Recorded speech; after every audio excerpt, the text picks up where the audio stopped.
Hello and welcome to another installment of Unstoppable. I'm your anchor, Sean Grant, and sitting next to me here, my new co-anchor, Isabel Schmaler, who takes her place in the hot seat for the first time this morning. No pressure or anything, Isabel. Thanks, Sean. On today's episode, we'll talk about the men's and women's basketball team, the men's baseball team, the men's squash team, and the women's gymnastics team. Followed by that, we'll talk about the men's swim team, the women's softball team, the men's and women's track team, and the men's and women's tennis team. Later on, I'll get the chance to sit down with Moritz Fath, a junior from the swimming and diving team who just completed an outstanding run at the Atlantic 10 Championships. After that, Isabel and I will be joined by your favorite spark plug personality, Unstoppable's executive producer, Parker Jensen, for another hot take segment and a quick reminder of the games that you just can't miss. All this on Unstoppable.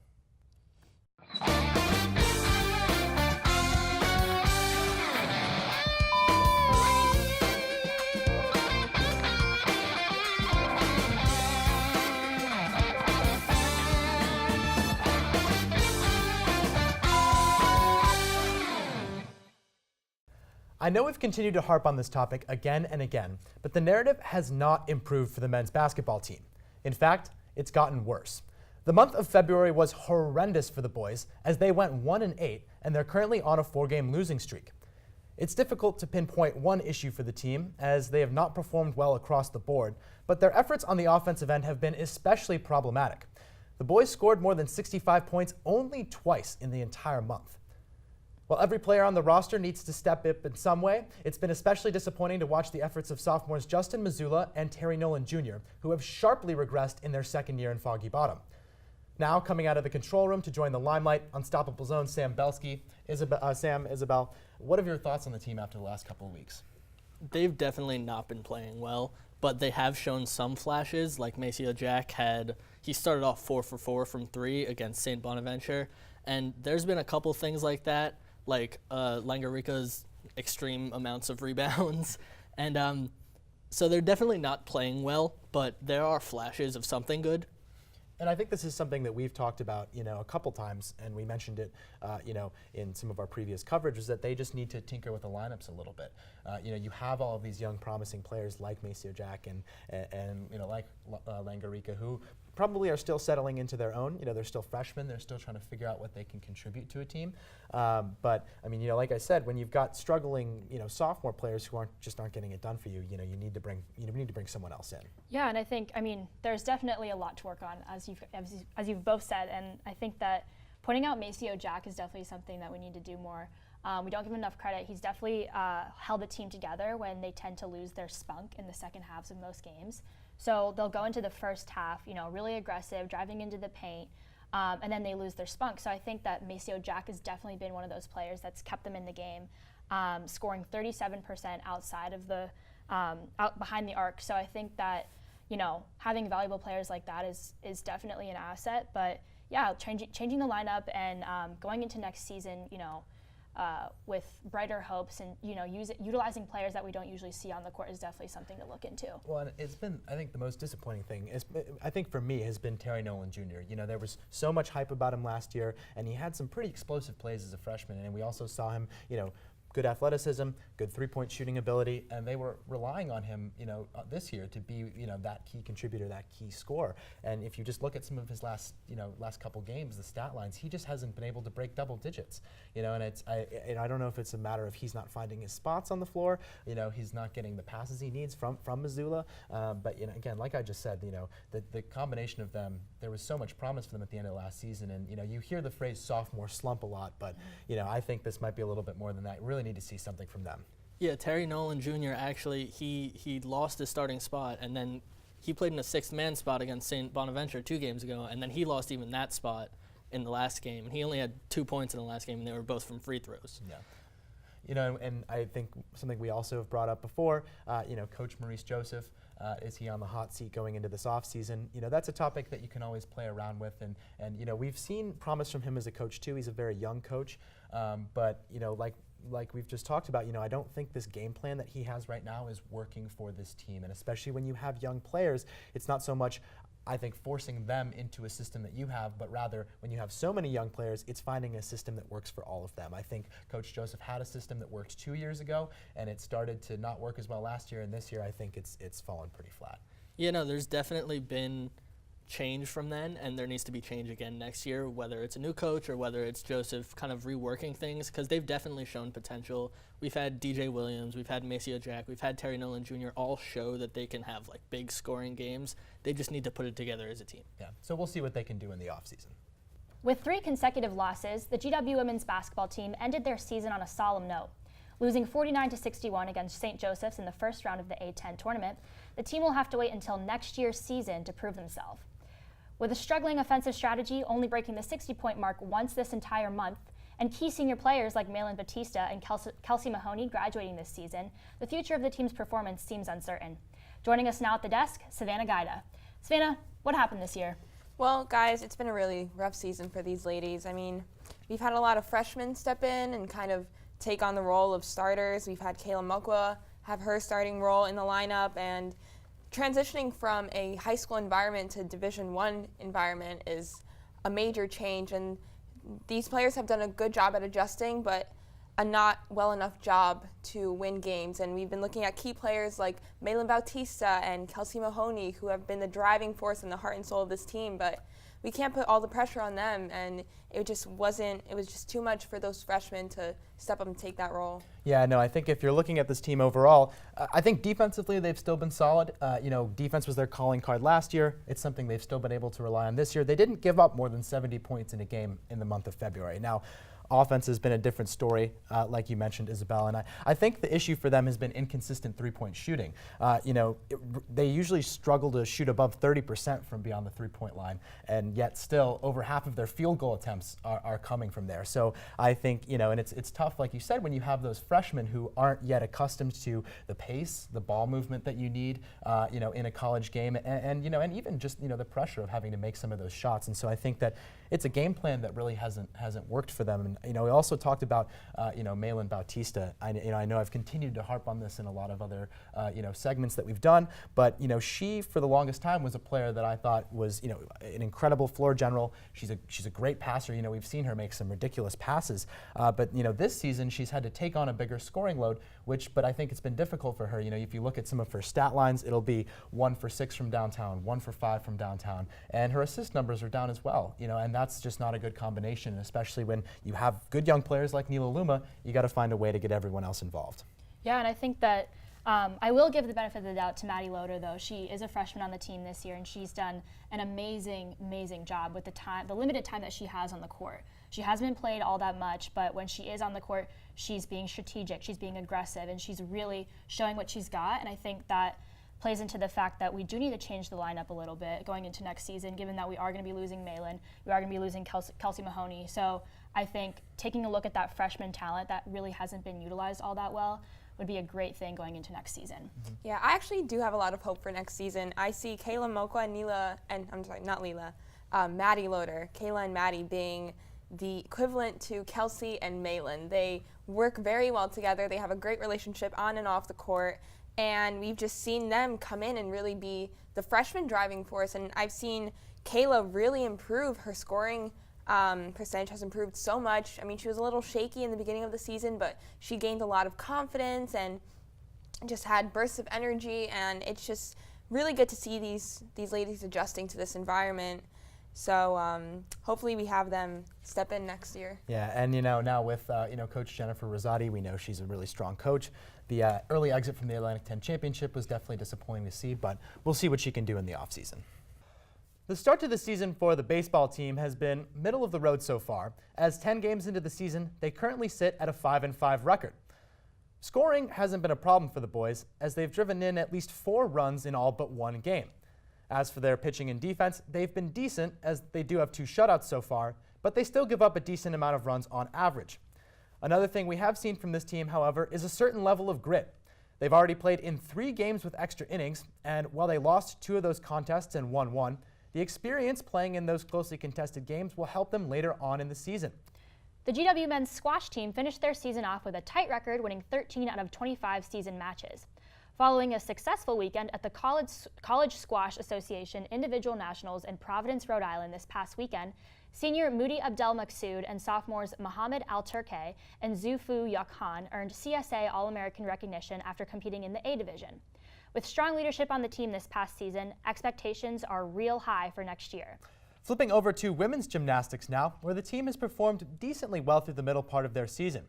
The women finished second at the Brownian Girl Scout meet with a combined score of 195.35 and then finished third at the Kent State competition with the same combined score. After that, they placed second in their senior day competition with a score of 195.325 and finally came in second against Maryland with a score of 194.675.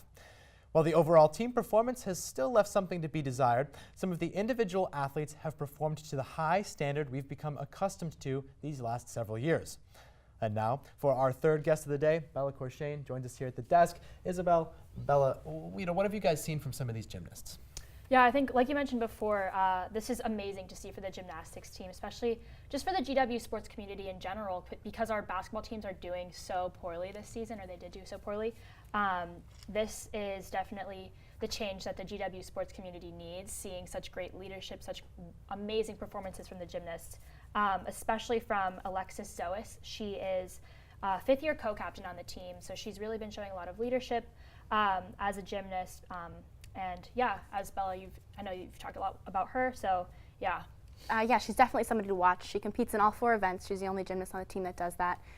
She pretty much kills each one of them. If you look at her stats, it's clear every time she steps on the mat, good things happen. She has the highest seasonal records on the team in all 4 events. She shares floor with Olivia Zona and shares beam with Hannah Cohen, a freshman and sophomore. So definitely exciting to look at them going into the future for next season. Yeah, and like you said, with that fifth-year co-captain status that she has, having that veteran presence there, and especially bringing, we talked earlier in the show with other teams as well, having that young talent base to draw from is so important. And then when you have the combination of that, of a veteran leader and those young performers, I think the future does look bright indeed. So we'll expect great things from them to come. We're going to go to a quick commercial break now, but when we return, we'll continue our rundown. Stay with us. Hi, Colonials. Did you know there are hundreds of ways for you to volunteer with GW? Each year, over 1,500 alumni, parents, and friends contribute thousands of hours to make our community stronger. There are countless ways you can volunteer, so it's easy to choose an opportunity that is most meaningful to you, like connecting with students and alumni based on your student involvement, identity, or personal interests. Getting involved with your local alumni network. Mentoring a current student via our online mentoring platform, connecting with prospective students through undergraduate admissions opportunities, serving on an industry network leadership council, becoming a social media ambassador. The list goes on. No matter where you are in the world or how much time you have to give, you can connect and volunteer with GW. And the best part, it's easy to get involved. Just visit alumni.gwu.edu/volunteer to learn more about these and other opportunities. Because of your service to GW, you are able to make a direct impact on the lives of former, current, and future students. We look forward to working with you. Raise high.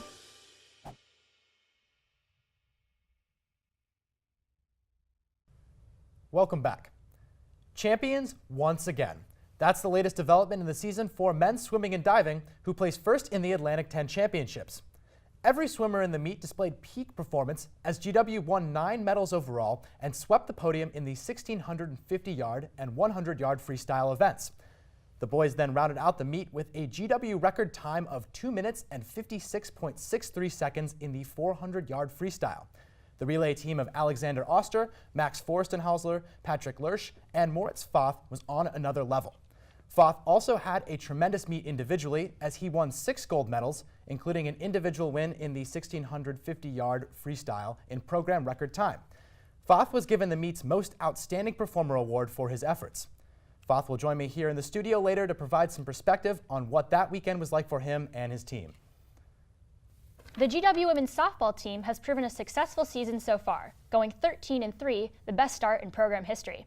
Sophomore Sierra Lange named Most Valuable Player off the Carolina Classic this past weekend, pitching in all 5 games in the tournament, with a 1.09 ERA and 32 innings with 30 strikeouts against 8 walks. The team secured a successful doubleheader against Howard this past week, winning the first game 11-9 and the second 9-1. calling for high expectations this upcoming weekend as the team hosts Canisius, UMBC, Manhattan, and Cornell at the Colonial Classic on the Mount Vernon campus. Changing from softball cleats to running spikes with the women's track team now.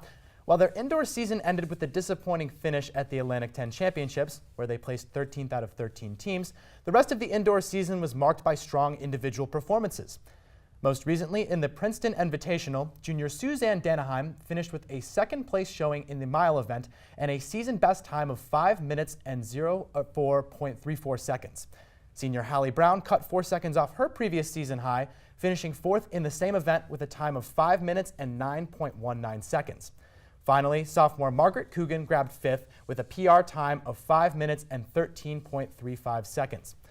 With their outdoor season right around the corner, hopefully the women can, excuse the phrase, hit the ground running.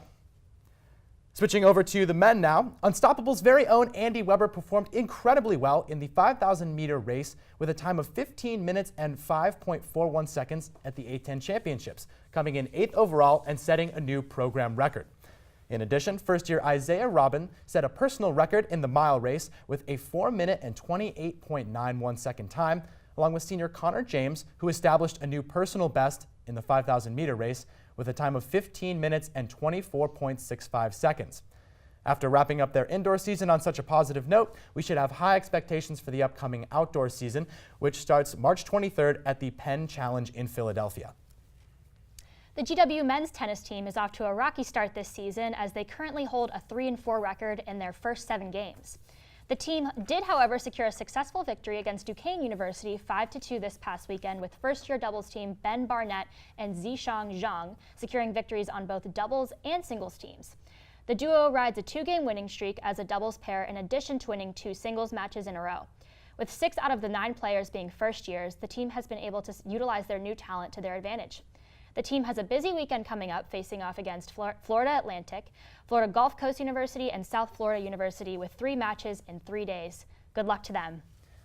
Jumping over to women's tennis now, where the team currently sits at a 5-3 record.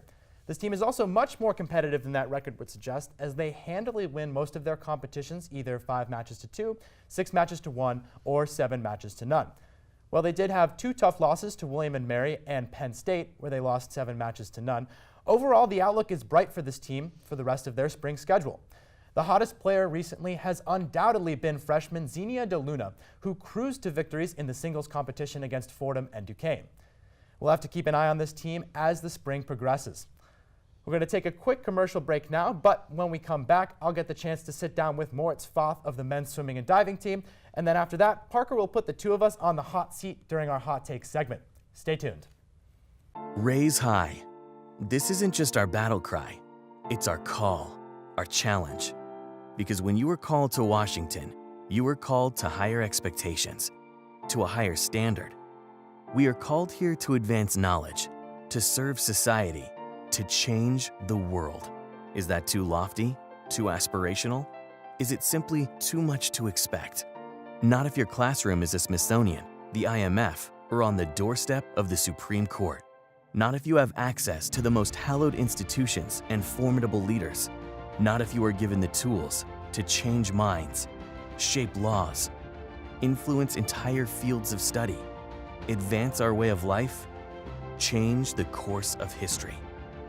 From the nation's capital to the 4 corners of the earth, to far below the surface and far beyond our atmosphere, here, unique opportunities, the ones that many people work much of their lives to get, are within your reach from the moment you arrive. This is where you find new pathways for preventing global epidemics, where your unexpected friend propels a new scientific movement forward. This is where you push forward as a team to break records and reach new heights. Where your classroom is 68 square miles of the most consequential land on Earth. This is where you will make it happen. This is the George Washington University, and what we make is history. So stand up, be bold, take risks, press on, push harder, raise high.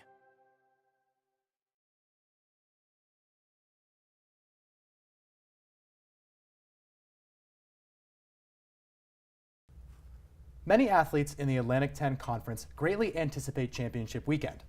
For them, it's another shot to face off against the same athletes they compete against throughout the year, except with a lot more on the line. However, it's one thing to anticipate and prepare for championship weekend. It's another entirely to go out there and dominate the competition. And that's what junior Moritz Foth did with the men's swimming and diving team several weeks ago. While victory for the men's team in the championship competition, their third in 3 years, was undoubtedly a team effort, Foth performed remarkably well individually. Overall, he won 6 gold medals, was part of the relay team in the 400-yard event that set a program record, and was given the Most Outstanding Performer award in recognition of his efforts. Joining me here now in the studio to talk about that championship weekend, Moritz Foth. Moritz, welcome. Thanks for having me. So jumping right into things here, why don't you tell me, how are you feeling going into that weekend? How did you think that, your team was going to perform? I was pretty confident. We had obviously trained throughout the year and always looked at other teams. We knew that George Mason was going to be our main competitor at that meet, and obviously we tried to not be overconfident, but with going into it with a healthy amount of confidence, and that helped us at the end, always being confident. And yeah, I think at the end, especially on the last day, we dominated them by just our perseverance and yeah, getting through it as a team. Yeah, now talking about George Mason for a second, we've heard about the incident, the obscene gestures they were, throwing at you guys. But, what do you think about that competitive spirit? Do you think that's something that really motivates you to perform better? Was it something that you weren't really focused on? You just wanted to go out and do your best? Yeah, I've just talked to my teammates about it actually this morning, and I think, I just said, I want to go out and race them as soon as possible again, just to show them that they belong in second. And yeah, that's just something that's on the one hand very exciting, and that competitive spirit helps and makes it more fun. But on the other hand, it's those gestures don't really belong in the sport, and especially not on the podium and towards the fans and parents. So it helps motivate me and the team, but obviously it shouldn't have happened.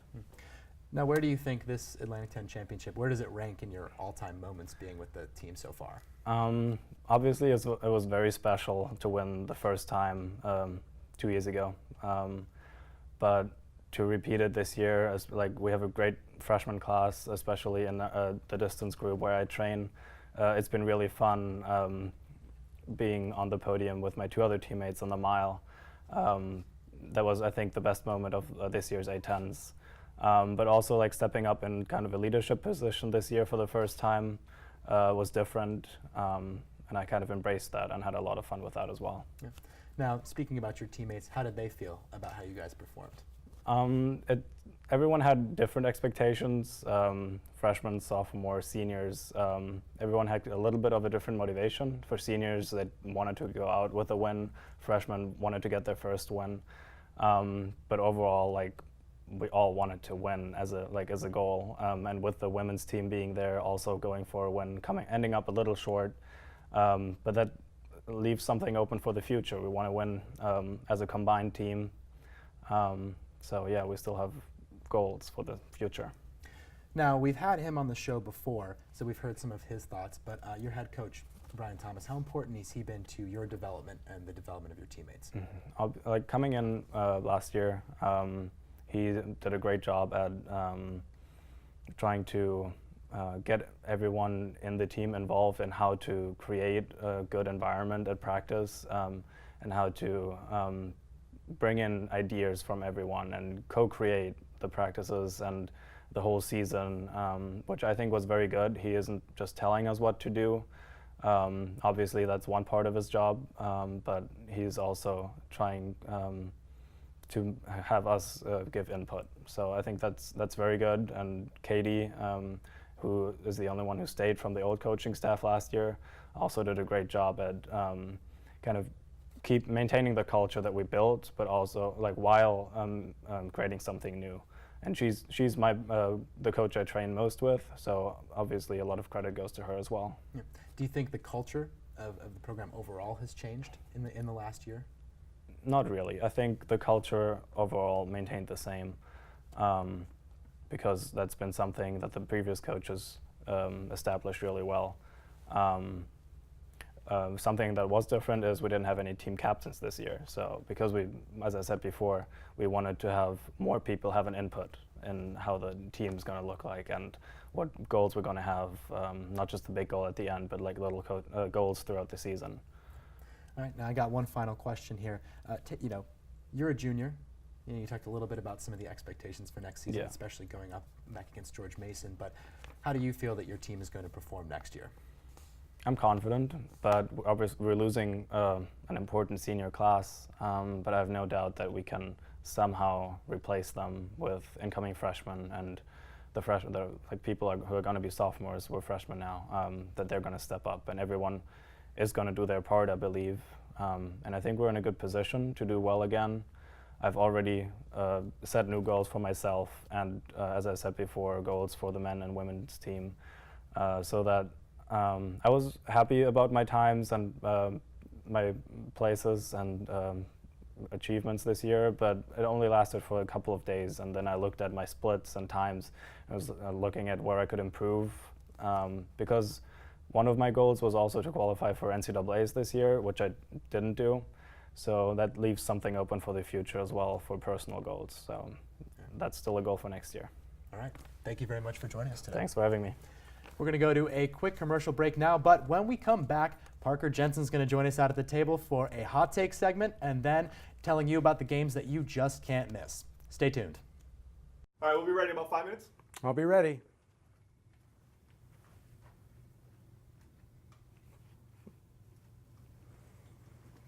While these guys finish up, I got a few things I want to show you. Come with me. Over the summer, we gave a lot of things a new fresh coat of paint and a new look, including the Vern Shuttle Express. Take a look at this. Oh, there you are. I thought I'd lost you. Come on with me. I want to show you the new all-you-can-eat dining option out at the Mount Vernon campus. Hey, I can charge my phone in here. I'm stuffed. You got to try the mac and cheese. It's great. I got one more stop to make. I got to get my gear for the year. Let's go to the bookstore. You can't have too many GW ties. You need to get out in your buff and blue. I want to see at all the events and the games, raising GW high. One of the things I heard from a lot of our students is we need more community space, a place to eat, study, hang out with friends. Like this one. This is one of our new spaces. We need to get going. Got to get back. This is going to be an exciting year. And action. Welcome back.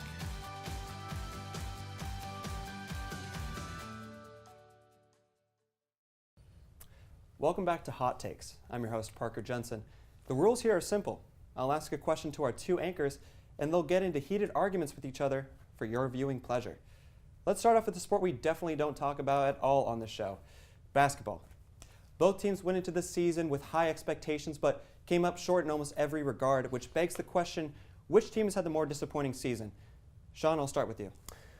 I think I'm going to go here and say that the women have had a more disappointing season. I know they have a better record than the men do currently, but I think this is, for me personally, I always love watching Maylin Bautista play, especially in her first couple years. And I, as I said earlier on the show, I thought she was an incredible floor general. She had such a presence. It was a command. When she was out there, she was directing people where to go. She was involved in all aspects of the game. And that's not to say that she hasn't personally performed well this year, but I would have liked to have seen her perform better. I think, as I mentioned earlier, she's been shooting more threes and not passing the ball as much. And really, I think, as someone who was a senior, who had the potential to have such a good senior campaign, and even though they had a lot of young players on this team, I think really developed them and helped players like Nila Luma get that much better.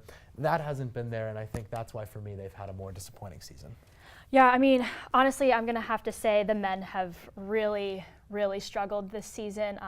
Especially as a freshman here at GW, I've been looking forward to having a good basketball team to watch, and you know what? I was just disappointed throughout the entire season. We've had some sparks of spunk, winning to Fordham and, teams like that, but losing to teams like Duquesne and, ultimately playing at a high school level with really, really, just horrible ball handling skills, really aggressive drives into the paint that just, it seemed like their strategy throughout the entire season was really up in the air. There was no cohesive plan really on the offensive or the defensive, and I think that's what, brings the team together. And in addition to that, we've seen the same 5 players every single game.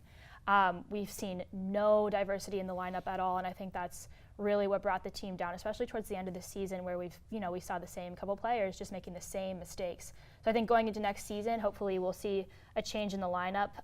But yeah, I do think that the men really did disappoint this season.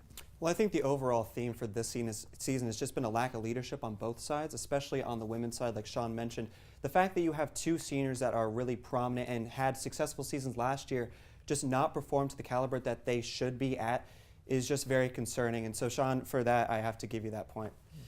Finally, it's that time of year everyone's been waiting for. That time where people across America are fixed to their TV screens and all the drama and upsets we didn't see coming. No, it's not March Madness, it's the end of The Bachelor, where tensions are high and I'm glued to the edge of my seat. Everyone saw the ultimate heartbreak. That was Cassie's confession, where she said she didn't love Colton, but personally, I'm not convinced. Sean, who do you think Colton will choose at the end? Well, now, Parker, I think you should have prefaced this with a little spoiler warning there for those who haven't yet seen the episode. I myself have stayed caught up with The Bachelor. I think that personally, I wanted to see Colton end up with Tayshia in the end of the show. But I think what is ultimately going to happen, given Colton's confession there, is that he will choose no one at the end of the show, and then he will end up dating Cassie after the show is done. Whether that's to bump his Instagram presence or not, we have yet to see. Yeah, I mean, I do have to say, I think we have a collective agreement here that Cassie will end up with Colton. And, just Colton has led the viewers on. He's led Cassie on herself. He's literally told her that he's loved her at least 1,000 times on the show. So even though Cassie may not say that she loves Colton deep down, all the viewers can tell. It's pretty apparent. So I think that we can come to a collective agreement on that Cassie will end up with Colton. Well, those are 2 very good arguments. I have to agree personally. I just don't see Colton choosing anyone else. And quite frankly, I think Cassie, she was second-guessing herself. She was questioning whether or not this was the right choice. And I think ultimately what she's afraid of is that ultimate commitment. And I think at the end of the day, if they just start dating, they keep this casual, they keep it going with no pressure and no limelight on them, I think ultimately this could work out. So it's close here. It's very tough, but I have to give this round to Isabel. This was a great round, so thank you so much for joining us. Wow, winning hot takes in your first time in the hot seat. Impressive. Pretty impressive. Congratulations, Isabel. Now it's time for everyone's favorite segment. It's time for the games that you just can't miss. While it's spring break at GW, that doesn't mean there won't be some games for you to go see once you get back. Let's start off with men's baseball, where they'll be taking on a Delaware State team who's an even 500 on the year as of this recording, and will be looking to take down a big-name opponent like GW. That game will be on March 19th at 3 p.m. They will also be taking on a struggling 2-4 UMBC team. That game will be on March 26th at 3 p.m. Softball will be taking on Morgan State in a doubleheader matchup on the Vern on March 26th. That first game will be at 2 p.m. And finally, women's lacrosse will be taking on Richmond on the Vern at 1 p.m. And those are the games that you just can't miss. Back to you. That's all we have time for today. Thanks for tuning in to this month's edition of Unstoppable. As always, don't forget to follow us on Facebook and on Instagram at GWTV_Unstoppable. We'll see you next time.